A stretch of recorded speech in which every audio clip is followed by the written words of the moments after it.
future people! Welcome to Getting Tabled. I'm one of your hosts, the Bruce, and underneath me is Brother Bear. G'day, how you going? So, we've got another card preview for you. After the one from last week was revealed, the person organising the playing that's happening on the Saturday the 12th on the Central Coast, who has this as a preview for that event, asked if we could follow up his event with a video. This is the reveal of what this Bakemono card is for everybody else. So, first things first, yes, this piece of art is going to be an actual model. Why do you think they would put so much detail into something that wasn't going to be a release? I love it. Yes, the person that made that comment. I think the artwork is fantastic. Oh, I love this artwork. I loved it the moment I saw it. Okay, so this gentleman's name is... Straight away, Yeah. Tuning. Yeah, Tuning. Yeah. Tuning. So he's tuning. Like tune. Yeah, it's very on the nose, and I love the pun so much. Yeah, I kind of imagine Gimli, like, you know, like that meme where it's like, duh, duh, duh, duh, duh, duh. Yeah, for this guy. So, the biggest shock of them all, he's a Bakemono. I know that that's going to be a shock. You probably all thought that he was going to be one of the monks. No, he's from the Bakemono. He costs you 7 rice. He's got 1 melee. He's got 3 movement. For 3. He's got 4 wounds, which is not bad. He's got 1 ranged. So clearly, he's not going to be doing your fighting for you. You're going to have to protect this guy. Now, he generates 1 key, but I don't quite get what the star is on his maximum. So Does that mean that he doesn't have a maximum? No, so the way that Bakemono work is they pool their ki together if they're a Bakemono model. And then what you can do is you can divvy up all the ki where you want it. So it allows you to, you know, sort of kind of sense. It's sort of like helps with the wave of numbers and everything, especially for summoning. Yeah. So this guy's unarmed. He's got a -2 on the strength modifier. He's got camouflage for 6 inches, which is fairly common for Bakemono. He's cowardly and he's tiny. Again, fairly common for Bakemono. But it's rally that's going to be the important thing with this guy. Do you want to go through rally? Yeah, sure. Well, so it's not just that. For 3 the back is the important part. Oh, yeah. So for 3 ki, and as long as you're the active player, you remove all frightened markers from all friendly models within the pulse of 8 inches. That's really good for 3 ki. Can help you in a pinch there. What I really do like is perhaps his unique effect. So the first time you summon from the Shadow Ki feat, each turn you do, each turn, do not mark the the T box. This will allow you to use this twice. So it's not once per. You can. It allows you to summon more models. Yeah. So if that's what you're doing, this guy's a must for 7 rice. He's fantastic. Allows you to bulk summon. Yeah. He is also on a 40 mil basis, probably worth noting as well. Obviously because of his big horn. We haven't looked at the Bakemono as a faction yet. That is coming later. But I have a feeling that this guy is going to become a staple for the Bakemono side of that force. Oni tends to be more popular, I've noticed, as far as building around is concerned. I think this is going to change the meta for Bakemono quite significantly. Not in a broken way, but it's going to make them a lot easier to use for a starter. Well, so I really like this guy for 7 rice. There's another model as well, the one with the eggs. I didn't know Bakemono came from eggs, but anyway. He's so it's basically these two. So those 2 models will become a staple just to help you spawn more guys. It's just because I think this is to promote that it's helping the Bakemono become more of a horde faction more reliably, because I think it's a little bit of hit and miss. And plus also everybody kind of knows who to target. So you know, against Bakemono, so that sort of ruins your day if you're a horde player. And just having more options to spawn more models. It's definitely going to help all Bakemono and Savage players. Because, you're right.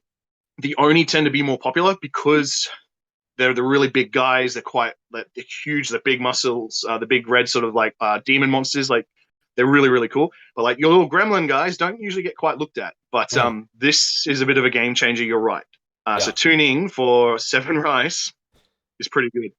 He's got the tiny rule, which makes him harder to hit in range. But then also, because he's on a 40 mil base, it adds a little bit more. So it kind of cancels it out. But this guy is for Seven Rice. You take him all the time. Yeah, no, I would definitely do it because of that faction ability. He's so. Yeah. When it comes to the Savage Wave, anywhere, you just base. No, you just need to make sure that he's going to be around those people that you're at risk of being scared and running off. He's just there to keep them going, or if they're already running, stopping them and getting them to go back towards the enemy. So you're not going to be able to keep him out of everything, but you're going to be able to keep him around the people that's the important. 8 inches is nothing to throw off either. 8 inches is probably about right for an ability like this. If it was too big, it's going to be an issue. The thing I was going to say is when it comes to the Savage Wave, personally, it's the Bakemono that actually catch my eye more than the Oni, just purely from an aesthetics point of view. So that's probably the way that I would want to build them myself. Not that I really needed an excuse to want to buy more Bakemono models or Bushido models at all. Yeah, thanks, Jason. I really appreciate you making it more tempting. Yes. But yeah, so we got to also just put a bit of a special thanks to one, GCT for letting us do this review, but also the Australian and New Zealand Bushido Facebook group. So thank you very much, guys, for reaching out to us and saying and providing us this information. So yeah, thank you very much, especially you, Mark, Papa Oni. But yeah, so who said I really like the artwork. I'm really intrigued to see what the model is like and how. Yeah. So I'm really intrigued to see how how this model sort of is put together. So yeah, especially from like sort of a painting standard, I think it'll be pretty cool. I mean, if it's anything like as we said in the last preview model, as if it's anything like all the new stuff that's coming out with the quality of the sculpt, this guy's going to be really, really cool. Yeah. I reckon he's going to be. If you're the sort of person that's out there trying to figure out how do you get sight on these sort of previews nice and early, join your local communities, get the Facebook groups for those communities buzzing. GCT specifically make these previews available to the community that support the game. Yes, of course, there is there is also the Discord group as well, but the Discord tends to get it after it's already been previewed somewhere else. And they do tend to share this around. So we got the original one specifically because we were doing a series of videos that they appear to appreciate, which was nice to see. The Australian community got this one specifically because Australia has had a significant growth in the game recently over the last year or so. So join your local communities and get them buzzing, and you'll probably be one of the people that will be getting these as well. Because that's the way they want these to go, is that the reward for actually getting out there and playing is that, hey, this is something that's coming.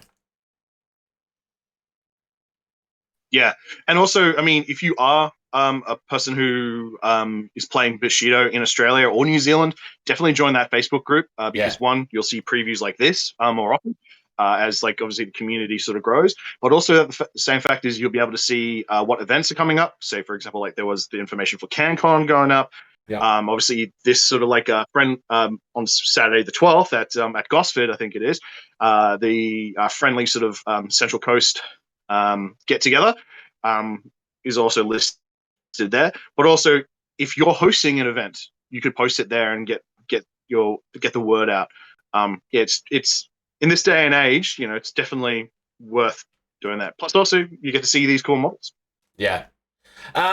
For those of you that are trying to get the word of your events out there, if you do reach out to gettingtabled@gmail.com, We will try to get those things mentioned on the podcast as well. Just keep in mind that the podcast is only fortnightly. So if you're only giving us a day's notice, it's probably going to be too late. So try to give us much notice as you can, and we will keep on mentioning it as long as we can. But otherwise, I think that's going to be it for now. Get out there and play some games. Thanks, Ben. Thank you. Thank you very much for checking out this video. If you're enjoying the content of this channel, please like and subscribe. If you're in a position to do so, please check out patreon.com/gettingtabled. You receive early access to at least 80% of all videos that we put out, and you get access to the video edition of all of our podcasts the day that they're uploaded. If you'd like to check us out on social media, facebook.com/gettingtabled is the most active. We also have a Discord server. You can email our team at gettingtabled@gmail.com. If you're on either Twitter or Instagram, you can find us at gettingtabled. And until next time, play more.